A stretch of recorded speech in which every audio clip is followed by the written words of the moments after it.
menjelaskan tentang audit operasi sistem. Yang pertama adalah audit operasi sistem. Audit operasi sistem adalah suatu program yang mengontrol suatu komputer yang memberikan izin kepada user dan aplikasi untuk mengakses sumber daya yang dimiliki komputer seperti prosesor, terus memori, database, dan printer. Selanjutnya yaitu tujuan operasi sistem. Tujuan operasi sistem ada 3, yaitu yang pertama, menerjemahkan bahasa-bahasa komputer seperti bahasa-bahasa pemrograman COBOL, C++, BASIC, dan SQL supaya dapat menjalankan komputer itu tersebut. Yang kedua, yaitu mengalokasikan sumber daya komputer ke user, kelompok, serta kerja aplikasi-aplikasi lainnya. Dan yang berikutnya, yang terakhir adalah mengelola pekerjaan dengan baik serta multi-roaming. Selanjutnya yaitu tahapan atau 5 dasar yang harus dimiliki operasi sistem dalam mencapai tujuan. Yang dalam operasi sistem terdapat tahapan-tahapan atau perkembangan-perkembangan dari waktu ke waktu. Semisal 2015 operasi sistem harus bisa melindungi diri dari user. Yang 2016 operasi sistem harus bisa melindungi dari diri sendiri. Yang 2007 generasi 17 operasi sistem harus dapat melindungi dari user lain. Yang 2018 operasi sistem harus legal atau sah di mata hukum. Dan 2019 operasi sistem harus bisa terlindungi dari lingkungannya itu sendiri. Selanjutnya yaitu keamanan operasi sistem.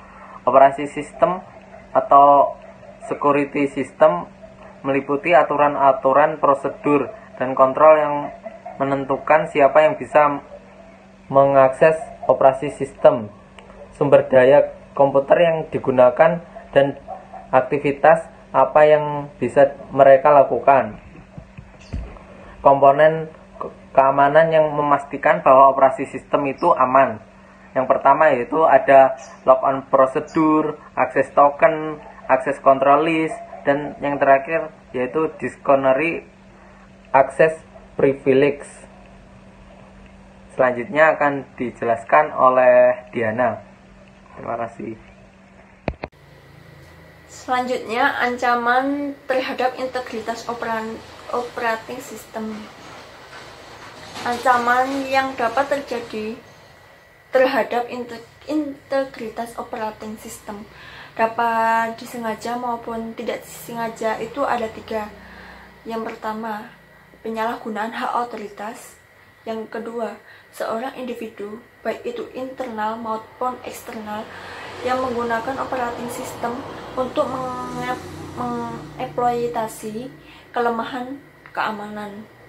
Dan yang terakhir itu seorang individu yang sengaja memasukkan virus atau program yang dapat merusak operating system dengan sengaja.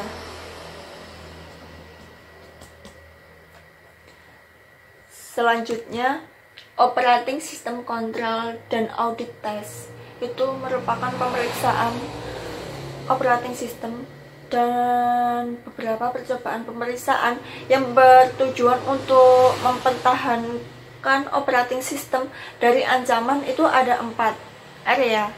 Yang pertama itu access privilege. Yang kedua, password control. Yang ketiga, virus control. Dan yang keempat, audit trail control. Selanjutnya, auditing network. Auditing network itu merupakan dapat tergantungan akan jaringan internet yang digunakan untuk menghubungkan antara proses bisnis yang dapat mengakibatkan beberapa pihak yang mendapat akses dan tidak sah untuk mengakses informasi yang lebih penting.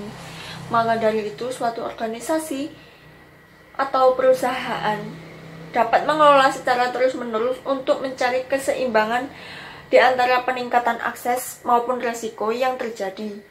Nah, di auditing network itu mempunyai dua resiko.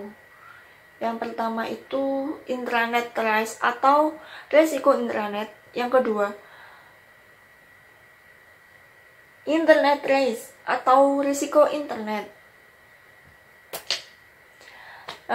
Selanjutnya intranet trace. Intranet trace itu dapat merupakan suatu jaringan yang di dalamnya dapat mengatur jaringan LAN atau local area network yang hanya mencakup wilayah-wilayah kecil atau wilayah lokal. Nah, di dalam intranet trace itu di dalamnya intranet trace itu ada resiko-resiko. Yang pertama itu interaction of network message. Yang kedua, access to corporate database. Yang ketiga, privilege employees. Selanjutnya, internet trace. Internet trace itu merupakan suatu jaringan komunikasi global yang terbuka dan menghubungkan banyaknya jaringan komputer dengan berbagai tipe atau berbagai jenis. Nah, di sini itu juga mempunyai resiko. Di dalamnya internet resiko itu ada 3. Yang pertama itu IP spoofing, yang kedua denial of service attack, dan yang ketiga response from equipment failure. Nah, yang kedua ini kan mempunyai resiko-resiko tersendiri. Yang pertama itu scene flood attacks, yang kedua summer of attack, yang ketiga distribusi denial of service. Selanjutnya itu ada alasan dan cara mengontrol resiko dari kegagalan. Ya, yang pertama itu alasan melakukan DOS attack, di mana organisasi itu harus memamerkan kemampuannya, karena dengan alasan ini cara melakukan serangan dan kemudian meminta bayaran untuk menarik serangan tersebut. Sedangkan mengontrol resiko kegagalan peralatan itu merupakan data resiko untuk terganggunya sistem komunikasi antara sender atau dan receiver. Itu dapat kerusakan peralatan yang menyebabkan hilangnya database dan program yang tersimpan di server jaringan tersebut.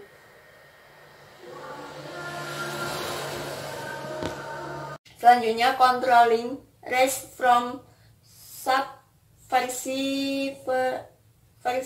threats. Nah, beberapa hal yang diperbincangkan untuk mengatur jaringan yang bertujuan untuk mengatur resiko-resiko. Yang pertama yaitu control risk from subversive threats. Yang kedua, control risk from equipment failure. Nah, control risk from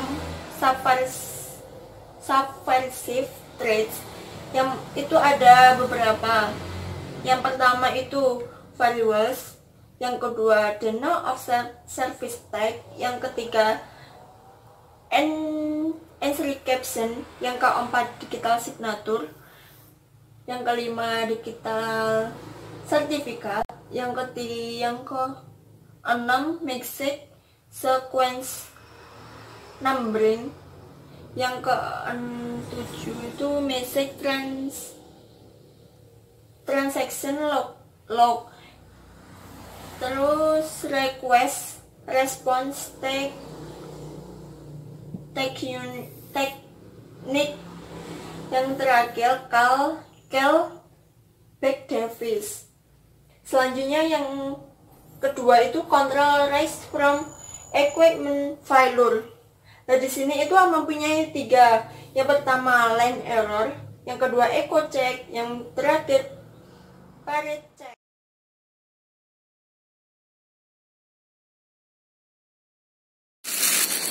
Nah, selanjutnya auditing electronic data interchange atau EDI. EDI ini yaitu pertukaran informasi bisnis yang dapat diproses dengan komputer antar perusahaan dengan format standar. Nah, maksudnya di sini perusahaan A sama perusahaan B itu melakukan pertukaran informasi bisnis, sehingga dalam informasi-informasi yang didapat tersebut dijadikan menjadi format standar tersebut. Nah, fitur penting dari EDI ini adalah sebuah upaya antar organisasi. Sistem informasi dari mitra dagang otomatis memproses transaksi, dan informasi transaksi ditransmisikan dalam format standar. Ditransmisikan di sini maksudnya mentransfer file dari perusahaan satu sama perusahaan lain, perusahaan A sama perusahaan B. Nah, selanjutnya standar EDI. Standar EDI di sini di Amerika Serikat itu yaitu American National Standard Institute, yang disingkat dengan ANSI, format 12. Nah, standar yang digunakannya itu secara internasional adalah EDI for Administration, Commerce and Transport. Di dalam EDI ini ada manfaatnya, ya. Nah, yang pertama itu manfaatnya data keying. Data keying di sini merupakan mengurangi kebutuhan entry data. Nah, yang kedua pengurangan kesalahan. Yang ketiga itu pengurangan kertas. Nah, jadi kalau kita berpartner ke perusahaan lain, nah kita tidak membutuhkan kertas, melainkan dengan satu komputer dengan komputer yang lain itu dijadiin satu. Nah, tidak memerlukan kertas begitu. Yang selanjutnya ongkos kirim. Nah, ongkos kirim. Selain itu, kita berpartner sama perusahaan yang lain itu tidak menggunakan ongkos kirim. Yang selanjutnya prosedur otomatis, dan yang terakhir pengurangan persediaan. Nah, di dalam kontrol EDI di sini yaitu masalah dari menggunakan EDI adalah memastikan transaksi valid dan terautorisasi. Nah, untuk menyelesaikan masalah tersebut itu kita harus memastikan transaksi itu valid atau tidak. Nah, jadi kita harus tahu bagaimana caranya kita menyelesaikan masalah tersebut. Itu. Nah, selanjutnya kontrol akses. Kontrol akses. Jejak audit EDI. Nah, di sini jejak audit EDI di sini kita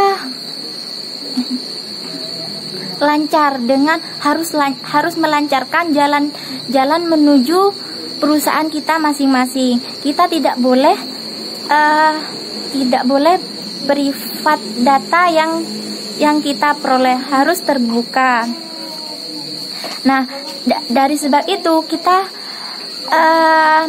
bisa mengetahui, bisa dibaca harganya berapa dan nominalnya berapa. Tetapi kita tidak boleh mengubah nominal yang sudah ditetapkan.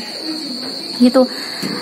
Selanjutnya tujuan audit terkait dengan EDI. Tujuan audit terkait dengan EDI di sini yaitu untuk mempermudah sistem informasi berbisnis dari perusahaan satu dengan perusahaan B gitu.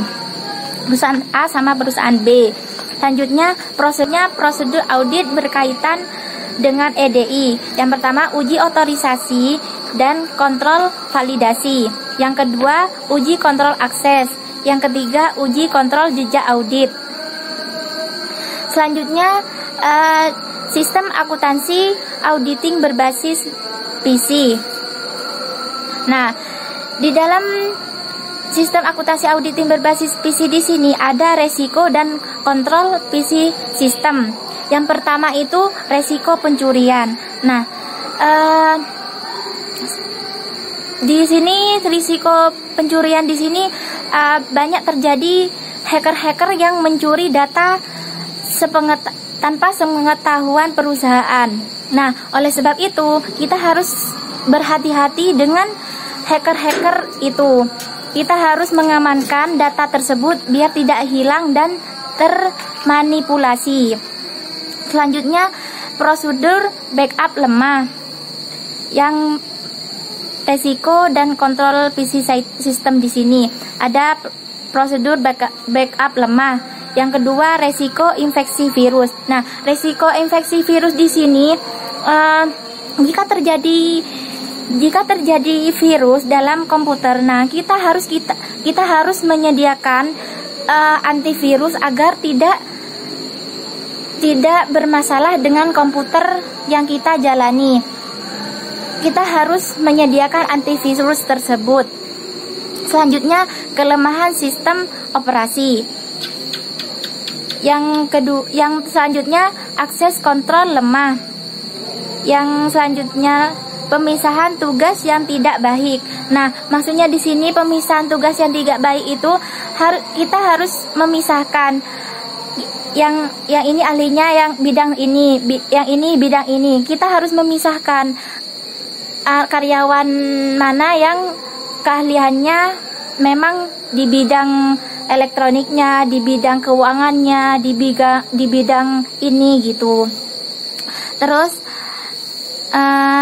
multi-level sandi control. Nah, di sini multi-level sandi control di sini kita harus menyediakan pengendalian keamanan agar tidak dimanipulasi datanya agar tidak dimanipulasi datanya oleh perusahaan lain. Kita harus menggunakan sandi atau password gitu untuk mengendalikan tersebut. Selanjutnya, dalam sistem akuntansi auditing berbasis PC di sini ada tujuan audit terkait dengan keamanan PC. Yang pertama itu harus verifikasi bahwa kontrol berada di tempat untuk melindungi data, program, dan komputer dari akses tidak sah. Nah, jadi kita harus mengontrol, kita harus mengendalikan bahwa keberadaan atau tempat yang melindungi data tersebut. Nah, kita harus mengontrol agar data-data tersebut itu tidak dimanipulasi dan tidak hilang gitu. Nah, selanjutnya pastikan bahwa pengawasan yang memadai dan prosedur operasi ada untuk mengimbangi kurangnya pemisahan antara user, programmer, dan operator. Nah, jadi kita harus mengawasi dari programmer dan operator agar tidak terjadi kehilangan data atau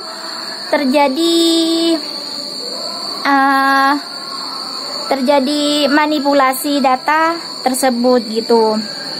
Nah, selanjutnya pastikan backup prosedur sudah lengkap untuk mencegah kehilangan data. Nah, kita harus memastikan data-datanya itu sudah lengkap apa belum gitu, agar tidak terjadi kesalahan-kesalahan gitu.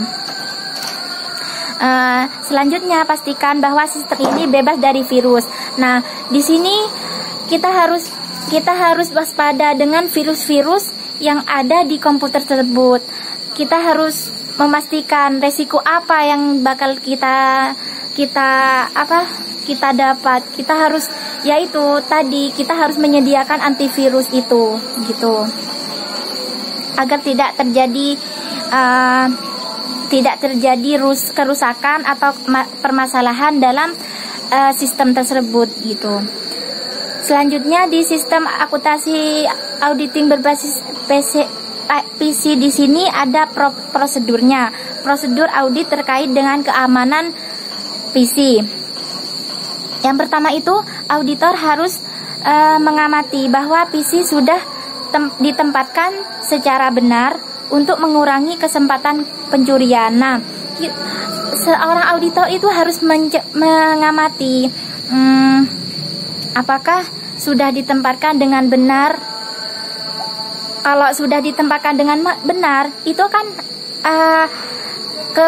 kekurangan yang itu kan mengurangi kesempatan pencurian data. Hackers itu kan agar tidak terjadi gitu. Kita harus mengamati, seorang auditor itu harus mengamati gitu. Nah, selanjutnya itu auditor harus meninjau kebijakan organisasi untuk menggunakan perangkat lunak antivirus. Nah, harus meninjau, harus menggunakan perangkat lunak antivirus agar tidak terjadi permasalahan dengan adanya virus-virus tersebut gitu. Harus ada kebijakan dari auditor itu gitu.